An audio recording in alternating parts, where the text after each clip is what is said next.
breakfast.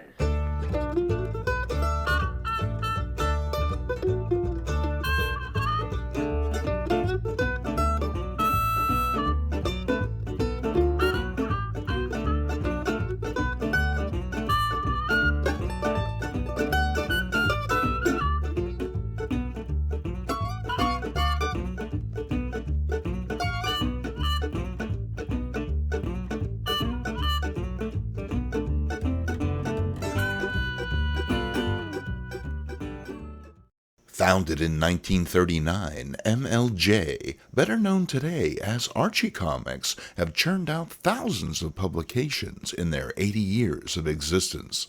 And while the teens from Riverdale are that publisher's best-known offerings, they were far from all the company had going for itself. Today, we're going to look at 3 curious creations from the archives, starting with Ginger Snap. Making her debut in Zip Comics number 35 from March of 1943, Ginger was the healthy all-American teen type that MLJ would soon become best known for. Situated in the fictional American town of Hilldale, Ginger and her pals Dottie, Whiz, Tommy, and Icky navigated the tumultuous world of high school, dating, and life in the post-war 1950s. A series of popular appearances in other MLJ titles led to Ginger receiving her own book in 1952. However, after only 10 issues, Ginger and friends abruptly vanished from the newsstand. Let's take a look at Ginger number 6 from Harry Lucy and George Freeze and try and figure out just what was behind their disappearance. In First Class Mail, addressed to the Nines, Ginger catches the eye of Tommy and her nemesis, Bunny. Unlike the smitten Tommy, the catty brunette isn't impressed with the fiery redhead.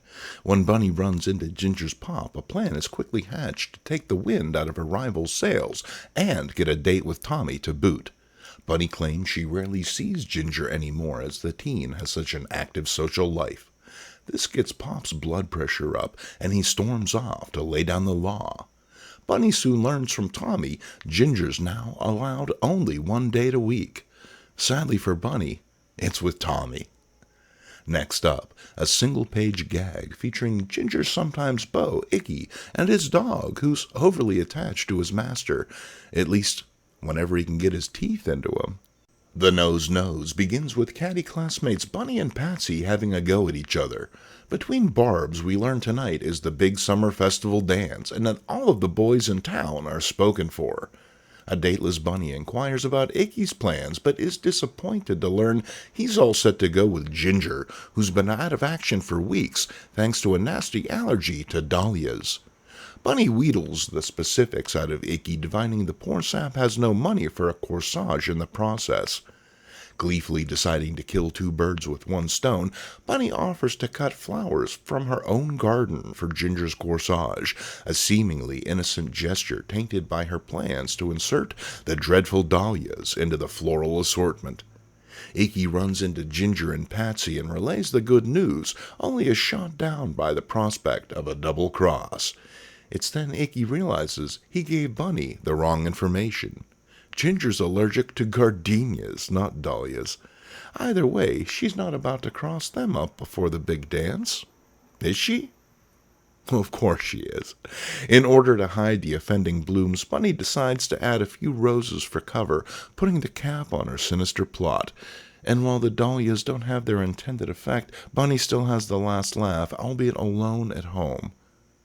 Following that, it's a single-pager featuring Wilbur, another all-American teener type who's already had his own book. I guess he's just slumming here.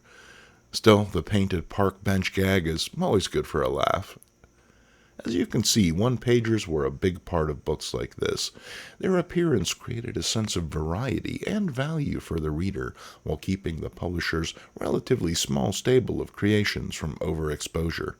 Granted, there might not be a lot of discernible difference between Ginger and, say, Susie here, other than their hair color, but hey, I reckon you work with what you've got.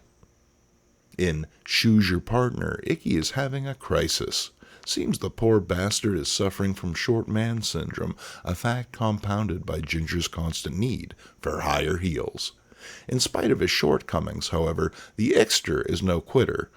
He is, however, a big stinky cheater, getting 3-inch lifts for his shoes.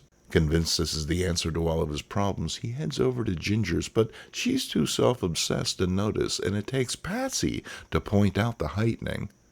Ginge is taken aback. She's never realized that Icky was so self-conscious about his height. In fact, he's so troubled the guy has another 3 inches added to his heels, much to shoemaker Tony's dismay. This better work, as he doesn't have any longer nails. Ginger, meanwhile, has traded her heels for flats, which makes the returning Icky appear even taller. Ginger refuses to go to the dance until Icky's shoes are returned to their normal thickness, but all his pleading with the now off-duty Tony is for naught, leaving him to dance in his stocking feet. In our final story of the issue, Ginger and Patsy excitedly discuss the upcoming school dance. Ginger hasn't decided on whether she's going with Tommy or Icky, which amazes Patsy. Why would she want Icky when she could have #1 boy around school, Tommy? Seems like a friend zone thing, and Pat prompts Ginger to hurry up and decide, as Bunny is sure to try and snare Tommy for her own. And here's the ebon tressed temptress now, with Tommy in her sights. However, she's overeager and fumbles the ball, allowing Tommy to run off to find the object of his desire. Angered by this turn of events, Bunny decides to manipulate the situation, asking Icky out in the hopes of making Ginger jealous enough to turn Tommy down. Whew, talk about intrigue. Bunny pours on the sugar, and Icky is smitten by her charms. A few well-placed smooches seal the deal, leaving the poor kid a grinning simpleton. "Don't call the engines, Mother. Just pour oil on me and burn me to the ground." Maybe one of the funniest damn things I've ever read in a comic book. It's these sort of over-the-top gags that make stories of this era such a delight. Even better, Ginger decides the only thing that will snap Icky out of his daze is a kiss from her, giving him a smooch that literally knocks him senseless. With the help of Tommy, Ginger leads the love-struck lad home, leaving Bunny to plan her next move. The next day, she advances her plot, but turns out she needn't have bothered. Things just seem to work out for Ginger, at least until they canceled her book 4 issues later. Odds are that Ginger haunted one-pagers in books like Laugh and Pep until quietly retiring to the suburbs just outside of Riverdale with Icky and starting a land surveying concern. The publishers of Archie weren't about to let a little thing like failure stop them from having a red-headed female protagonist. Inspired by his own wife, artist Dan DeCarlo, along with writer Dick Dillon, came up with Josie. We're taking a look at the book in its pre-Pussycat days, as that's the more interesting era in my estimation. But don't take my word for it. Josie 36 is what kids today call a key issue, introducing the legendary Clyde Did It. Who? This chucklehead apparently, although his friends call him Orbit. Clyde's strange ability is, when speaking the line, "Sock it to me," walloped by whatever fate happens to have on hand. Why he persists in saying this is never really made clear. I mean, it's not even his catchphrase. Josie is nonetheless intrigued by the strange visitor who asks her for a date, although it's not holding hands at the sock hop he's interested in. However, before Josie can head off with its lascivious Lothario, Pal Pepper steps up for the CB. She confronts the salacious stranger, but instead of acting on any scrap of stray dignity, Clyde amps it up, tripping over a trash can. Covered in filth, he goes in for a smooch, but Pepper gives him a swift kick in the ass for his troubles. "Take a bath, hippie." Melody picks up Clyde's guitar and begins singing his song, driving the hairball into harm's wake once again. He skulks off to Josie's dismay. Seems she's actually taken by this reprehensible creep. Only Clyde is the proactive type, stalking the object of his consternation and tying her to the nearest fence. Free to mash again, the crimson-froed freak corners our favorite gal in an alleyway, earning the attention of an envious Archie and his irritated date, who tells him to keep his freckled nose out of other people's books. A little creator commentary, perhaps? Pepper, meanwhile, has escaped, although she discovers true freedom is entirely subjective. After extricating herself, she heads into the alleyway where an overly aggressive Clyde is about to go where no Archie character has gone before. Josie, having fun stringing him along, leads him headlong into a length of fence. Pepper is pleased, Josie is stunned, and Archie struggles to forget what he's witnessed today. Part 2 of our tale picks up with the introduction of twins Alex and Alexandra Cabot in their own psychodrama feedback loop. Alex is a bumbling idiot, manipulated by his sister for her own sadistic enjoyment. Pepper is taken aback by all this, but still weighs in with a sarcastic crack of her own. Enraged, Alex storms off, in search of the respect he feels he deserves, but it's hard to get far in a book like this before creators Dan and Dick pull you back in. It's then Melody appears with a message for Alex, the dim-witted blonde's tummy taking the form of an improvised post-it note. Seems Josie is looking for him, and Alex scampers off to find her, leaving on this bit of high innuendo. There's a touch of silliness with a hearse, but the real takeaway is Archie hurling a stone at the passing Clyde. Looks like someone from Riverdale is without sin. Part 3 begins with the severely contused Clyde smarting on the sidewalk. It's then Pepper's oafish boyfriend Socrates appears, looking for his gal. Melody checks her midriff for more information, but old Sock is the sensitive type and blanches at this graphic display. After more jokey patting concerning the forthcoming end of the world, Socrates locates Pepper and recruits the tart tomboy to help him shag golf balls the following day behind the school. No wonder these folks find the libidinous Clyde Didit so fascinating.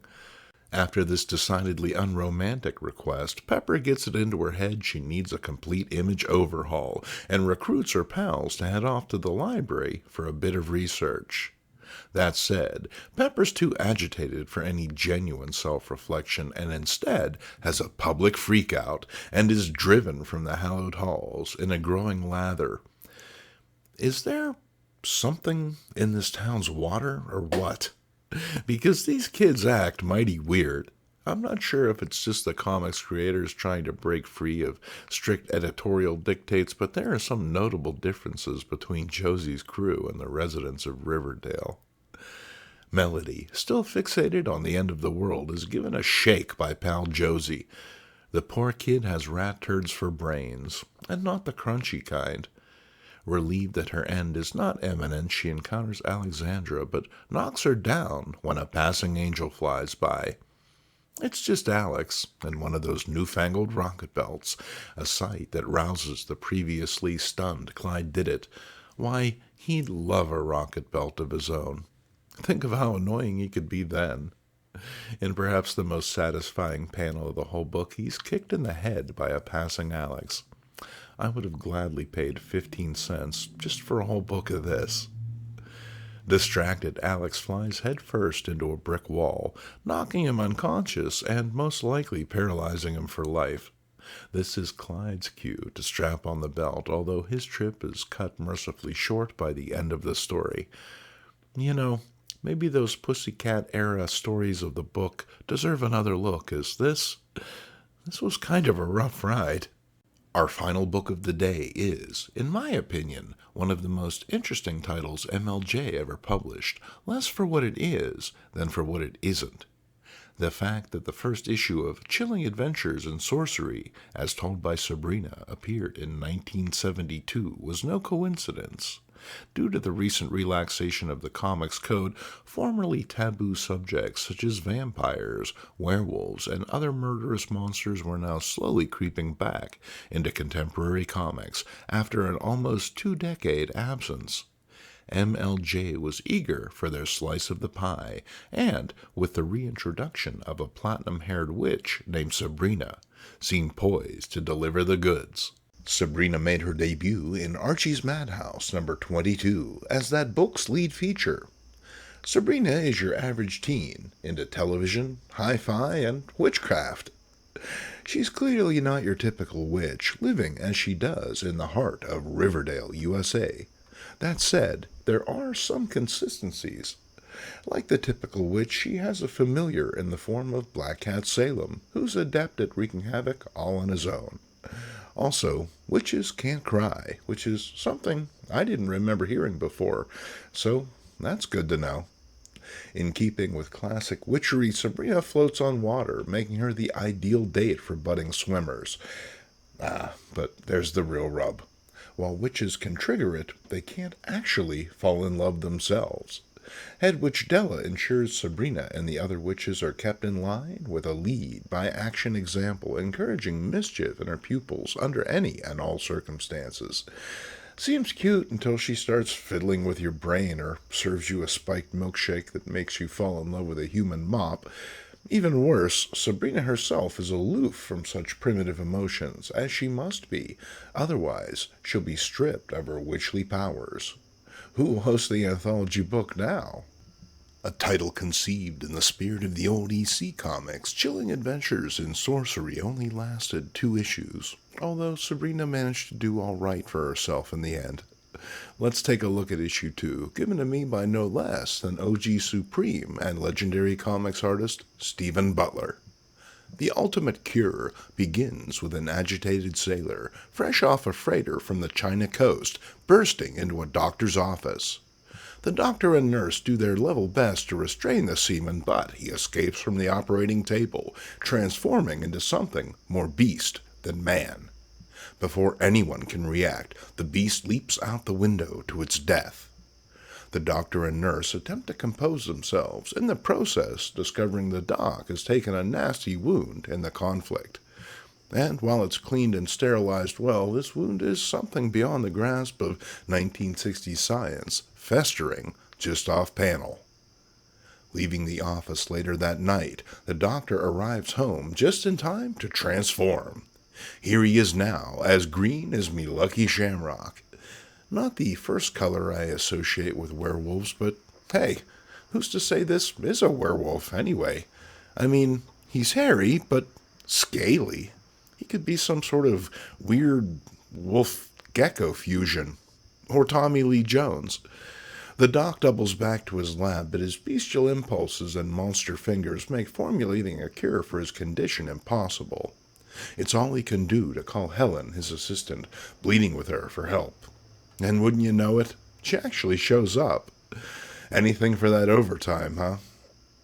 The doc attempts to explain himself, but you know how it is. Finding the right words are hard sometimes, and besides, he's a monster now. Helen panics, a tube of chemicals is set alight, and the whole place goes up in flames. Fighting back his bestial nature, the doc finds Helen in the smoky conflagration. With a gentleness belying his monstrous exterior, the doc carries the unconscious woman safely outside, lying her in the grass before re-entering the building to meet an incinerating fate. As for Helen, she's okay. If living the rest of your life in a vegetative state can be considered okay. Next up, are you ready for the madness and mystery of Sonny's World? This kid is Sonny, and his imaginary pal Skunk Whistle is the bane of Auntie's life. She just can't stand the way the kid is always talking about the enigmatic creature. Auntie insists that imaginary things can't come to life, giving him a scuff upside the head for his trouble. With that, she heads out to recruit some real-life kids for Sonny to play with. However, this proves to be a bit of a misfire, as Sonny's playmates are just as interested in imaginary creatures as their new pal. Sonny manifests this curious little fellow to the delight of the new kids. Flortzig is a hit, and a passing Johnny here lets Auntie know it.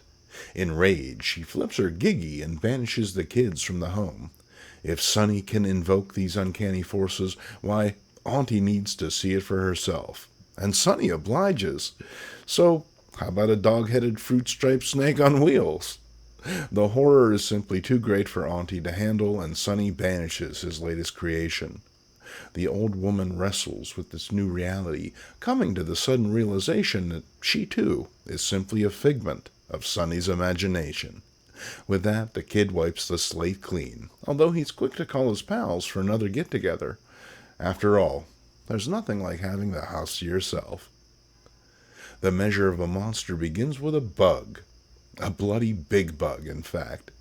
Smash cut to Professor Bob, working through the night on his secret experiments. Girlfriend Sally pleads with him to step back from the termites and test tubes, but Bob is a tad obsessive and drives her away. As luck would have it, experiment 113 is the lucky number, a test ant growing to enormous size. The experiment wrecks the town, and this would-be Hank Pym moves to avoid the authorities. The cops shake down Sally, who tearfully reveals the truth of the matter. Bob is still at it, although working on a much smaller scale. In our final story of the episode, we look in on Andrea, a teen who surrenders to temptation, stealing a strange green cameo with unexpected consequences. Within moments of the theft, the cameo begins asserting its uncanny influence, causing accidents in Andrea's home.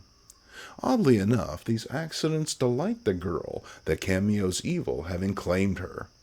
Upon removing the jewelry, the teen is struck by an immediate and immeasurable depression she cannot explain. A doctor is called in, quick to write a prescription for a condition he doesn't understand, an all-too-common problem both then and now. However, redonning the cameo suffuses young Andrea, her whirling dance somehow unclean and depraved. Remember, this is an Archie comic, folks. The accidents begin again, and Andrea has a good laugh at others' expense while not staring wistfully out of her bedroom window. After witnessing her brother break his arm in a horrific fashion during a baseball game, things come to a head, the cameo exhibiting odd behavior. Placing it on the Bible causes the cursed jewelry to dart agitatedly about the room, always a bad sign. Holding her Bible in one hand and the cameo in the other, Andrea finds herself torn, her body racked with pain. She becomes a conduit for two dueling forces, good and evil, in an eternal battle with only one resolution. When Andrea's father discovers her the next morning, the girl is spent, the conflict of the night leaving her unconscious on the floor. In one hand, the Bible. In the other, nothing but a fine powder that falls away like ash, leaving a deep scar on Andrea's hand, and an aversion to ghost jewelry. That's just the tip of the iceberg when it comes to MLJ publications. I could devote an entire season to the company's output and still not cover a quarter of it. In the end, there's just so much more to Archie Comics than those familiar Riverdale teens. If you love old comics, it's worth delving into the company's back catalog and discovering these treasures for yourself. You simply never know what you're gonna find. Thanks for joining us. I'm Jason MINK, and I'll see you next week at breakfast.